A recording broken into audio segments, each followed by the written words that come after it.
I would like to acknowledge the traditional custodians of the land on which I am privileged to be recording this podcast today, the Camaragal of the Eora Nation, and I would like to recognise their elders past and present. Good morning, everybody, and welcome back to the Growth Distillery, where we are shooting a very special series with some of the great minds from Adweek APAC 2023.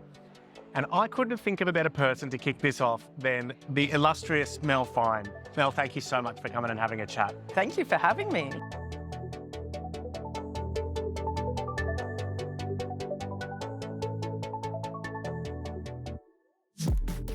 So we're going to do things a little bit differently this time. I'm going to shoot some quick fire questions over at you, Mel, and the purpose of this is just getting a little bit of an insight into the world according to Mel, right? Their answers are not right or wrong as long as you answer them in the correct way. See what you did there. All right. First question. What is the biggest idea in advertising right now? I'd say the yes vote.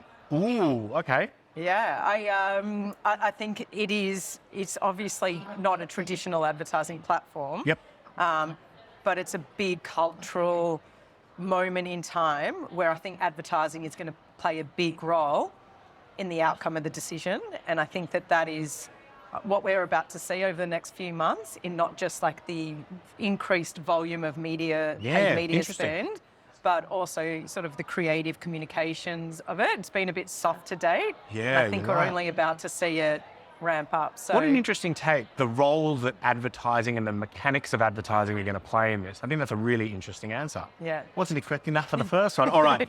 The boldest claim you've heard this week? I think yesterday there was a room or a training session, and I think the moderator yelled out, "There are no original ideas anymore, none." And I was like, "That's bold." Like, so like all ideas are now have been said and been executed. I think that was a bit of a throwaway line. Okay. Yeah. What's something we're all buying into right now that you think is absolute rubbish?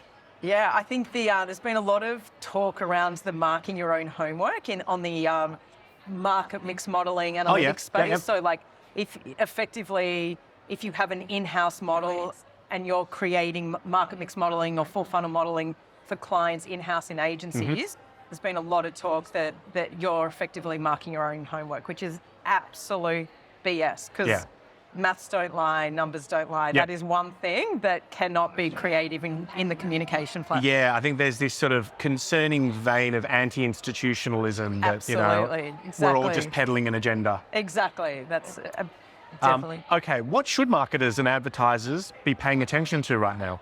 I know it's cliche, but I think the AI, I think is an interesting one and very cliche because a lot of people are talking about it, but I think the angle on that is how they can most effectively use AI to interlink with their own IP. So when like AI and their IP start merging together and it starts tailoring and personalizing for their own business outcomes, that's where it starts to be interesting. I think just looking at kind of the AI space in such a general way and trying to navigate how that's going to impact their business is not the way to do it. Yeah. Just on that, what would be your take? You lead, one of the most prolific agencies, nationally right now. What are you noticing in terms of the way that AI is impacting the way that you guys do your business? Yeah, I think there's two angles on that. There's internal and external. The internal angle is hugely effective around sort of the way we plan and automate our media plans. So currently there's a lot of data that we're inputting into kind of the machine, so to speak. And we definitely can see kind of over the next 2 years that being able to help us genuinely plan in a very intelligent way.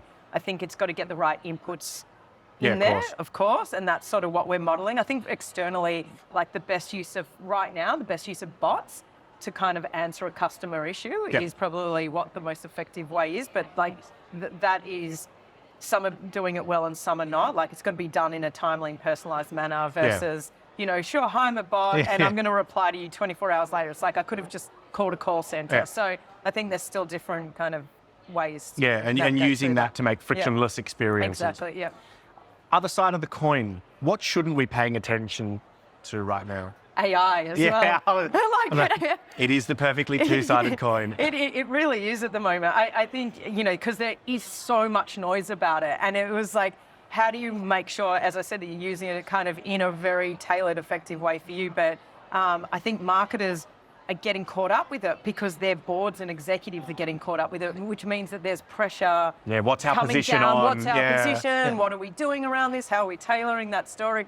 So I think there's like a little bit of, even though we've all been using versions of it for the last few years, it's just all of a sudden coming into its own cycle. Obviously, ChatGPT's done kind of accelerated that. So yeah.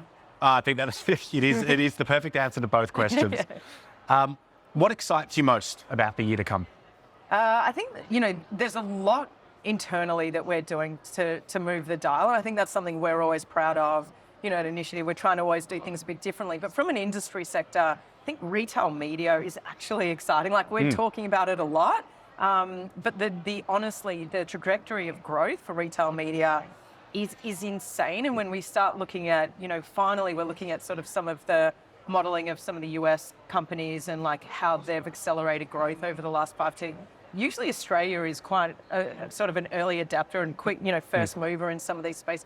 We're slow in this adaptation. And I think like we're seeing some of the biggest organizations now starting to kind of pay a bit of attention on how do they start to monetize and capitalize on their own media assets. What do you think that is? I think that's quite a keen observation. We are normally at the pointy end of the sphere, but when it comes to retail ecosystems, we tend to be a bit laggard.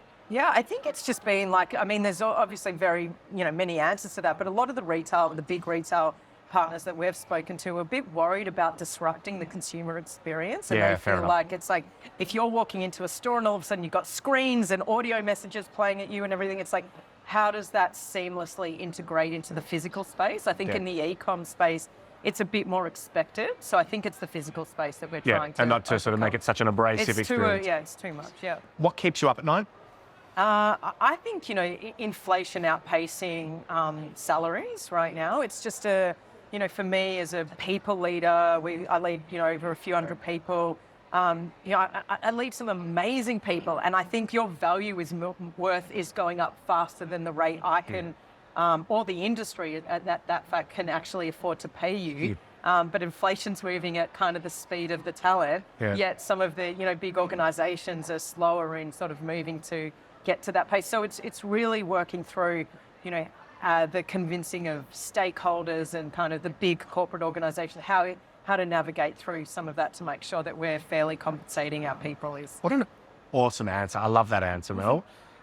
The state of advertising in 3 words. I'd say stagnant. Okay.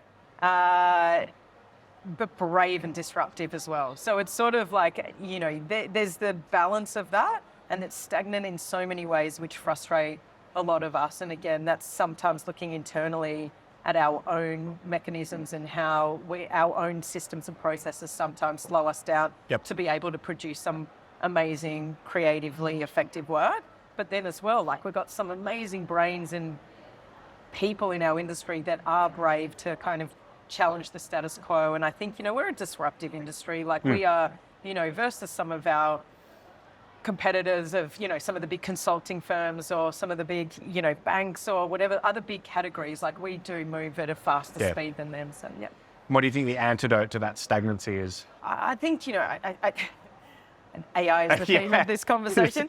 But it's actually the answer to all 10 questions. Exactly. It can be if you want. No, I just think, like, the best use, how we can most effectively use that technology to help slow down. Because, I heard a stat recently on sort of Amazon removing, big levels of cost to their business, which is, very public, but how that's effectively sped their time of delivery and output back to customers. So when you effectively use technology, you can be faster and more brave in the decisions. I think, like, we're still trying to test the boundaries a little bit on what's working and what's Do you think that our fear of becoming redundant is actually inhibiting our ability to really test and experiment with this effectively? Sure. I mean, I think as in people's own roles. The proverbial us. Yeah, I'd say 100%. Like they say, the average kind of tenure of an executive before they move on to the next place is sort of the 3-year cycle. And, within that 3 years, you're probably at that more braver decision making at kind of year 2 or year 2.5 once you've kind of come through and changed your own process and navigation. So there's not much room to then execute on the idea, because then a lot of people then move on. So we're seeing some brave kind of headlines being announced, but then we're not seeing the follow through and the execution on some of that as well. So I think that's what we'd love to see. Yeah, the rubber has to hit the road. Yeah, absolutely. Yeah. If there was a golden rule, what would it be? Yeah, if you want to assume people, if you want to fail, assume people are interested. I'd say like that one. If you want to fail, assume people are interested. Yeah. I love that.